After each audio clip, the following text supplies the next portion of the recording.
0.78%. In a chat with a chieftain of the People's Democratic Party body judge, he said INEC and all concerned parties need to take voter education seriously if the next election will be anything to reckon with. There must be a deliberate effort to inform the people, to educate the people. The town criers must go out, explaining to them. Send those town hall meetings, let them explain to them, let them even show them the importance of the PVC. What does it do? How does it work in the various Nigerian languages? Voter turnout at the last election seems worrisome at 34.75%. On the streets, a cross-section of Nigerians shared their ideas on how to eradicate voter apathy. I think the government should sensitize the youths more on platforms that are known by the youths. For example, Meta, that's the new name for WhatsApp, and most betting sites, so they should run adverts there because that's where youths go to involve the youths. I feel to get people come out to vote, the voting process should be kind of flexible. You know, we as Nigerians, we play a lot, we are always excited.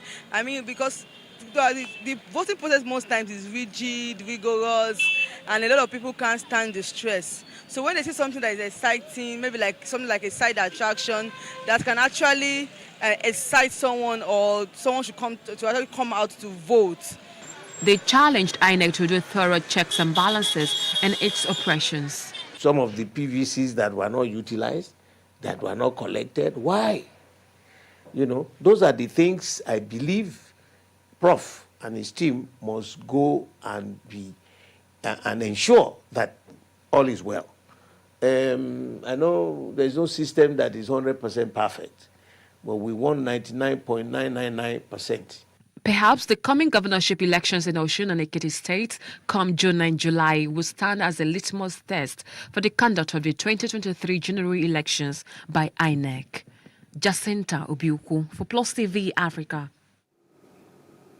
Nigeria has lost the former head of the interim national government who succeeded the military junta of General Ibrahim Babangida, Chief Ernest Shenikan. Chief Ernest Shenikan reportedly died in Lagos at the age of 85. He was the chairman of the interim national government between August 26th and November 17th, 1993, when he was hoisted in a palace school led by late General Sani Abacha, who was Secretary of Defense. President Muhammadu Buhari has mourned the demise of Ernest Shenikan, saying Nigeria owes a great debt to him. President Buhari, in a statement by his spokesman, Femi Adesina, said he received the news with profound sadness. He extended condolences to Shenikan's wife, Margaret, as well as the government and people of Ogun State. Former President Chief Olusegun Obasanjo has described former head of interim national government, late Chief Ernest Shenikan, as a unifying force for the nation. He declared that his contribution to the growth and development of democracy in Nigeria cannot be forgotten in a hurry. Obasanjo, in a condolence letter to Mrs. Margaret Shenikan, said the late business mogul was a role model and an epitome of the good in the nation's business firmament of mixed blessings. President Muhammadu Buhari has directed that the national flag be flown at half-mast in honor of the late Ernest Shenikan. This is effective from the 12th to 14th of January 2022 as a mark of respect for the former head of state, Ernest Adegunle Oladinde Shenikan. This was disclosed in a statement signed by Secretary to the Government of the Federation, Boss Mustafa. Chief Ernest Shenikan headed the interim national government that succeeded the military regime of General Ibrahim Babangida. He died on Tuesday at the age of 85. The Olowo of Igboro Kingdom, Alani Bankole, has described the death of the late High Chief Egbaland as shocking. He said Shenikan was an astute businessman who was a silent achiever. In a statewide broadcast said the government was resolved to pragmatically tackle the soot epidemic. This is by destroying and the biggest company in Africa the USA, the first established company by the British, of whom we are all proud of. The Rivers State Governor, Nyesom Wike, has declared 19 persons wanted for operating illegal crude oil refining sites responsible for the black soot pandemic in the state. The governor has also directed the Rivers State Head of Service to query one Mr. Temple Amakere, a director in the Ministry of Energy. This is for abetting bunkering activities, and hand him over to the police for investigation and possible prosecution. Governor Wike, in a statewide broadcast, said the government was resolved to pragmatically tackle the soot epidemic. This is by destroying and closing down all identified illegal crude oil refining sites and activities in the state. He stated that following his 2022 New Year message outlining measures to tackle the black soot menace, actions are being taken. The state's task force on illegal street trading raided some illegal crude oil refining sites in Port Harcourt and arrested a number of persons. The following persons have been identified as kingpins of bunkering and illegal crude oil refining activities in their communities, have been declared wanted and directed to report themselves to the State Police Command, to whom we have already passed their details to. 1. Mr. Zuwike Amadi, OSPAC Commander, Obogoro Community and Chairman of Abo Central OSPAC. 2. 1 Mr. India of Urubolumene Community and Chairman of Oil Bunkering Association in Abo Kingdom. 3. 1 Mr. Oke, who is in charge of oil bunkering in Rumo Parade. 4. Mr. Anderson, who is in charge of oil bunkering activities in Obogoro Community. Governor Wike also reaffirmed the total ban on the use of motorcycles in Obiakpo and Port Harcourt councils. This was necessitated by the collective threat they posed to the security of lives and property. No person, including corporate bodies, is allowed to operate autos or motorcycles in Obiakpo and Port Harcourt local government areas. Any person or corporate entity that requires the use of motorcycle for any lawful purposes must therefore first apply to the office of the governor for permit and proper documentation of the operational details and particulars of both the motorcycle and designated riders.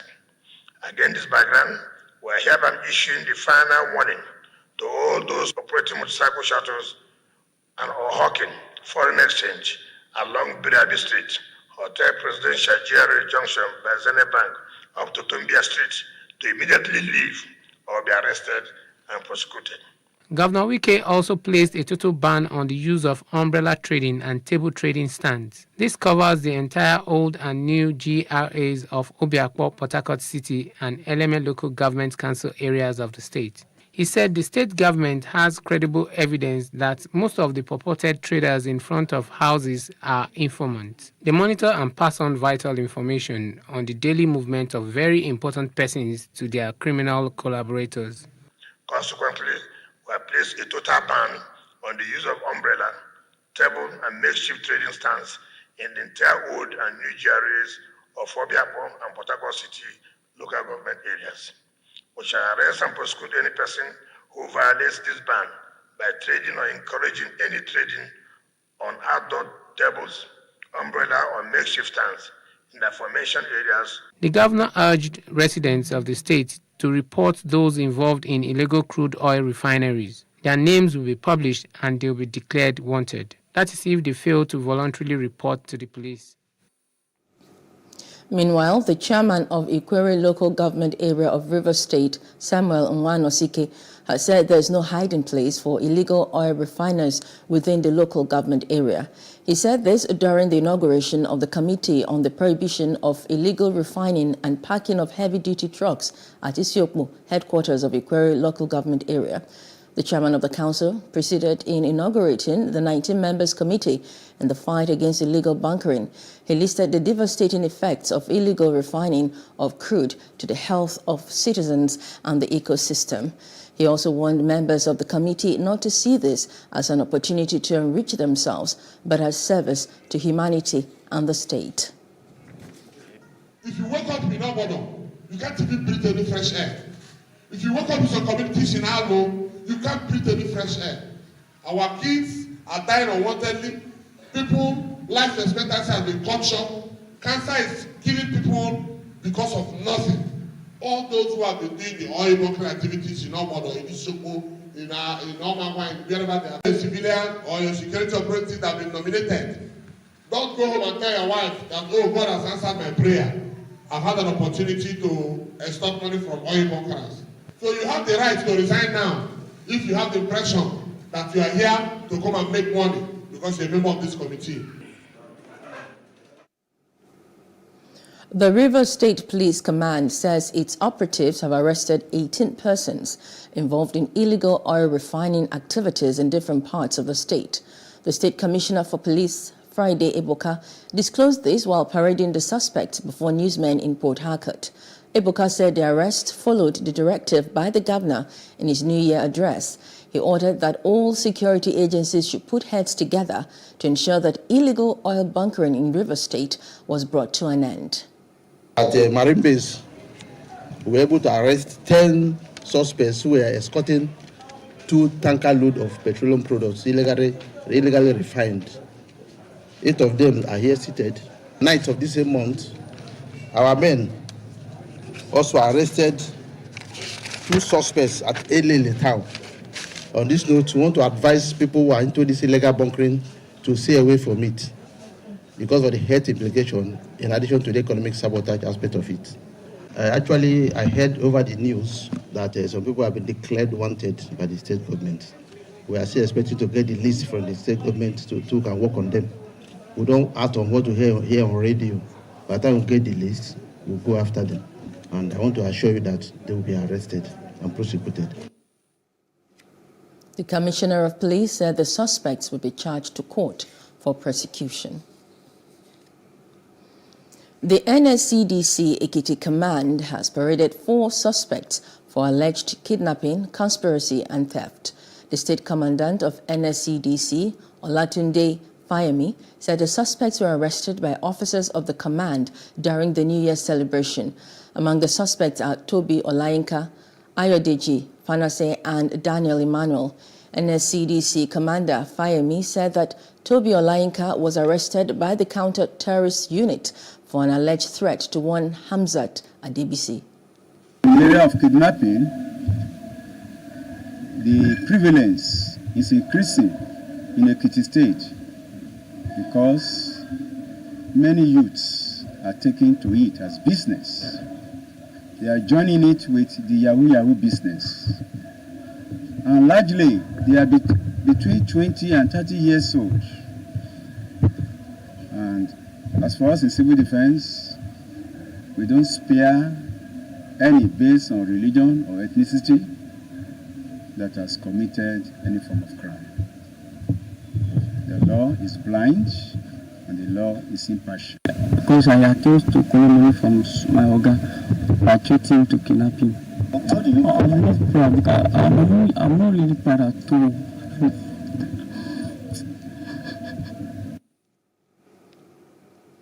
The Osun State Police Command has arrested 4 operatives of the DSS and the NSCDC for kidnapping a Burundi businessman in Osogbo.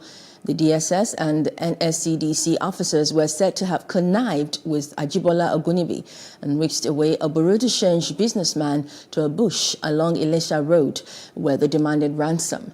The Commissioner of Police, Olawale Olokode, said 24 varieties of weapons were recovered from the suspects. Others were a Formatic Mercedes-Benz Jeep, tricycle and motorcycles. Our men came to his office with gun and whisked him away to the bush along Ilesha Road, and at the end of the day demanded for ransom, thereby searched and dispossessed him of the sum of 204,000 naira found on him. He was consequently left to his fate in the bush where they escaped. The tactical team from the CP Surveillance Squad activated their investigation mechanism, which led to the arrest of one of the perpetrators. And I was arrested by IRT.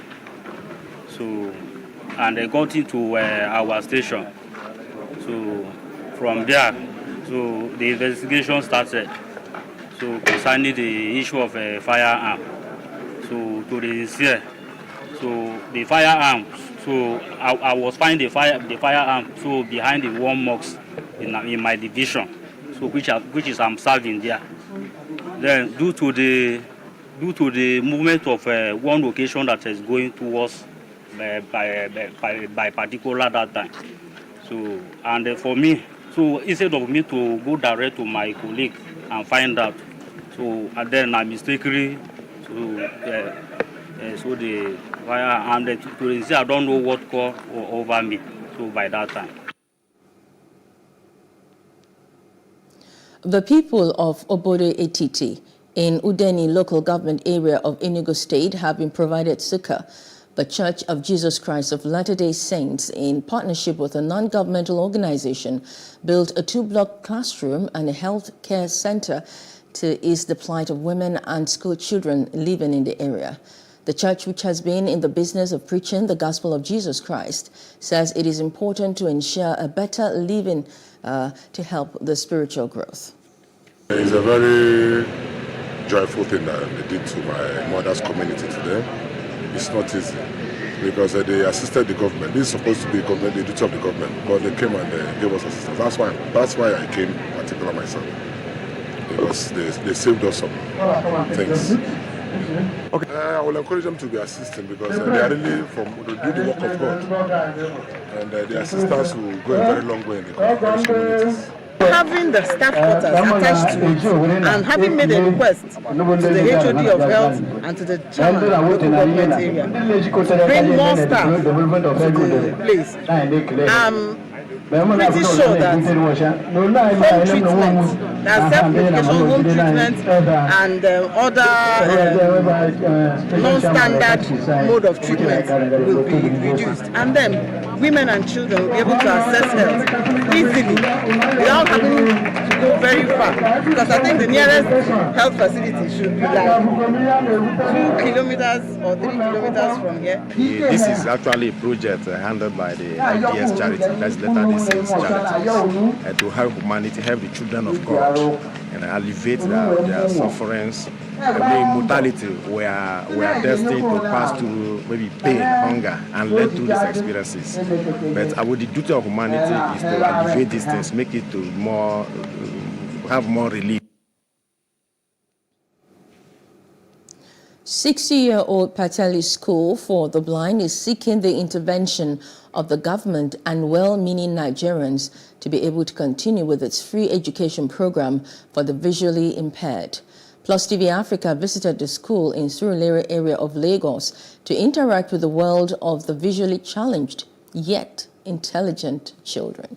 PlusTvAfrica's correspondent Destiny Momo reports.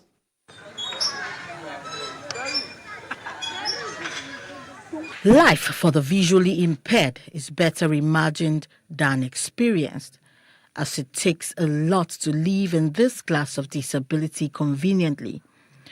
Most touching is hearing that some of them were not born this way. I know that day I wanted to do my exam at 9 years old. So I was not feeling headache. From that place, I cannot see again. When I was 2 years old, one morning I woke up, so I dressed up to go to school. I was in KG1. So that morning, I don't know, I just went to lie down on my bed after I'm done with dressing up. I was having catarrh and cough. Then my mother went to health center to ask for drugs, to buy drugs for my catarrh and cough. And they gave me Septrin. So the first day I first took the Septrin, I was having itch rashes on my body. Like not actually itch, just some rashes. So the next day, my mother went there again and they gave her another antibiotic. The next day, that same day, I now started having blisters on my body. Then that's how I started, and the thing went all over my body and all my skin was burnt. Pacheli School for the Blind and Partially Sighted, an initiative of the then Catholic Archbishop of Lagos, Leo Hale, was officially opened on the 16th of June 1962 and named after the then serving Pope Pius VII Eugenio Pacelli. Learning without their sight is obviously a challenge. The challenges we used to face is just say like there's some kind of things you can't do on the computer, like programming. It's hard for visually impaired to learn programming on computer. For the thing to enter my head sometimes, I may not understand. I have to ask the teacher to recap again. But at the end, I used to get it, but it's not easy. Teaching visually impaired is not like teaching the normal child. The normal child, as you are teaching, they can see what you are talking about. But for the visually impaired, they cannot, some have never ever seen anything before. So you just have to, as much as possible, bring home what you are talking about to the child. Moments in the classroom and labs are unique as they express themselves. Okay. We captured this scenario of a deaf and dumb father in a conversation with his visually impaired daughter. It's a touching moment as we speak with him. Okay, he said he wants scholarship for me just to finish my school. I want to go to Queen's College. Jane Onyeneri is the principal of the school. She has a simple message to the government and well-meaning individuals. Government was in charge of this school before eventually the Catholic Church took over their school. And we pleaded with them to give us annual subvention. They refused. And some government governors, when they come, they can assist us as they can. Like Ambode gave us a coaster bus. And a big money was budgeted for the physically challenged people in Lagos State. But that was our own share. So the only time they give us thing, if there is a celebration, we write that we need something, they give us. They are yet to step up to assist these children that are in Pacelli school that do not pay any form of tuition.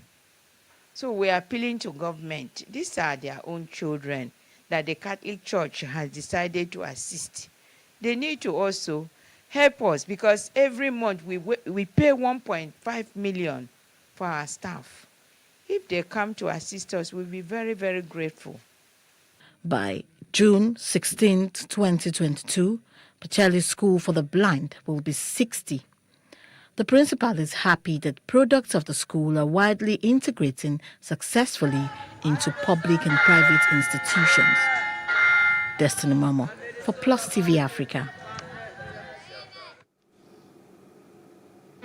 Still ahead, Guinea borders open with Mali hit by ECOWAS sanctions. Details when we return.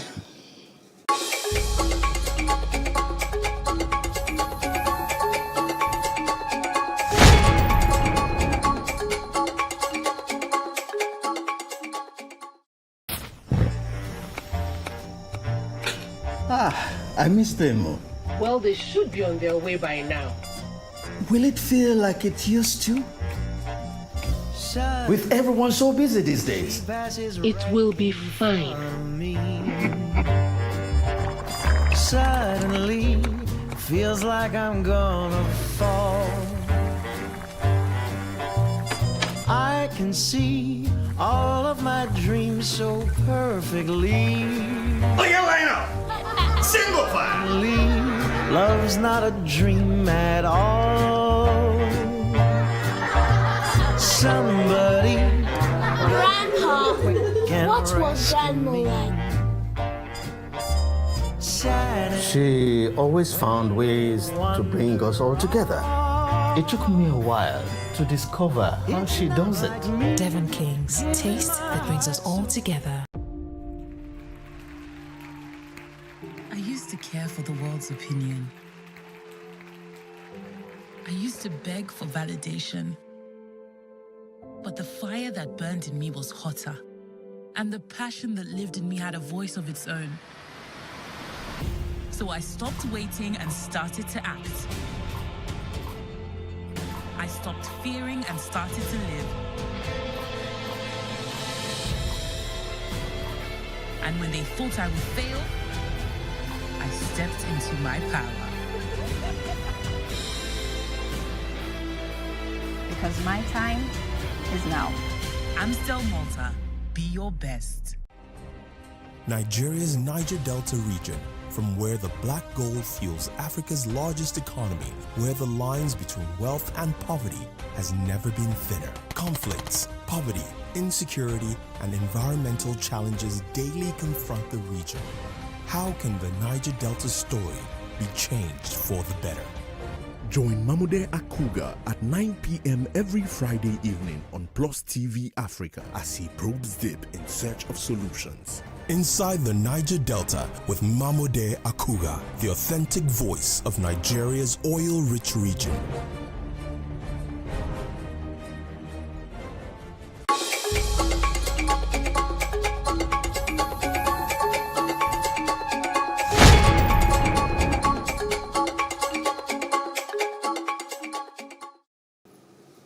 Welcome back. You're still watching news now on PlusTvAfrica. 17 civilians have been killed in a drone strike on a town in Ethiopia's war-hit Tigray region. Aid workers reported this on Tuesday. The second reported such attack is just few days. The attack came after dozens of people were reported killed and many more injured in a drone strike on Friday on a camp, also in northwestern Tigray, for people displaced by Ethiopia's brutal 14-month conflict. It was not possible to identify the report because access to Tigray is restricted and it remains under a communication blackout. An Ethiopian government spokeswoman said on Tuesday she had no information on the alleged strike. The United Nations has not been able to confirm reports of an airstrike in Ethiopia's northern region of Tigray on Monday. It reportedly led to civilian casualties due to lack of communications in the area. UN spokesman Stephen Abiy Ahmed by telephone on Monday. That call coming just 2 days after aid workers said an airstrike had killed 56 people at a camp for displaced people in the Tigray region. Footage from Tigray TV showed bodies being sprinkled with water while mourners watched, as well as damaged buildings and tents in what was purportedly the camp. Thousands have died and millions forced from their homes since war broke out between Abiy's federal military and the Tigray People's Liberation Front in November 2020. A senior US official said Biden had told Abiy that the United States wants to continue to see progress, including stopping airstrikes, expanding humanitarian access to all regions of the country, and engaging in ceasefire talks. The US has long partnered with Ethiopia to contain militants in neighbouring Somalia. The White House also said Biden and Abiy discussed human rights concerns, including over detentions of Ethiopians under the state of emergency. Human rights groups and the United Nations have raised concerns about large-scale arrests of ethnic Tigrayans. Abiy's government has denied ethnically motivated detentions were taking place. In a tweet, Abiy said the conversation with Biden was candid and that strengthening cooperation had been discussed. The military junta in Guinea said on Monday it will keep its borders open with Mali, going against ECOWAS sanctions on Bamako. The government of Colonel Mamadi Doumbouya goes against the ECOWAS group. It decided on Sunday to freeze Malian assets at the region's central bank and ordered land borders be closed amongst other sanctions. The country was suspended from the 15-member regional bloc following the military coup of last September. And in South Africa, the main suspect in the parliament's fire incident in early January was charged this Tuesday for terrorism. 49-year-old Zandile Mafe appeared in court for the second time since he was arrested on the day of the fire. Last week, the suspect was charged with housebreaking with intent to steal, theft, 2 counts of arson, and possession of an explosive device. The suspect's lawyer believes that his client needs to be observed by medical experts. At least 2 Somali military personnel were killed and several others wounded when a bomb blast targeted military vehicles carrying security personnel in the country's south. The security convoy was hit by remotely controlled explosive devices while traveling between the town of Jowhar and the small town of Kolimau. Separately, at least 3 soldiers were killed and 4 wounded when the Al-Qaeda-affiliated terrorist group Al-Shabaab attacked a Somali National Army base. Officials in the region have confirmed the attack and casualties on the Somali military side. Al-Shabaab claimed it had burnt down the whole base and seized military equipment. Dozens of Sudanese women staged a rally on Tuesday to show solidarity with families of protesters killed by security forces. Demonstrators waved photos of slain protesters during the... An award-winning Ugandan novelist, Kakwenza Rakura Bashiga, has been charged with communications offenses for comments he made on social media regarding the president's son. Rukira Bashija was arrested on December 28 by police for insulting President Yoweri Museveni's son, parent already present. The projection was based on the 7 million new cases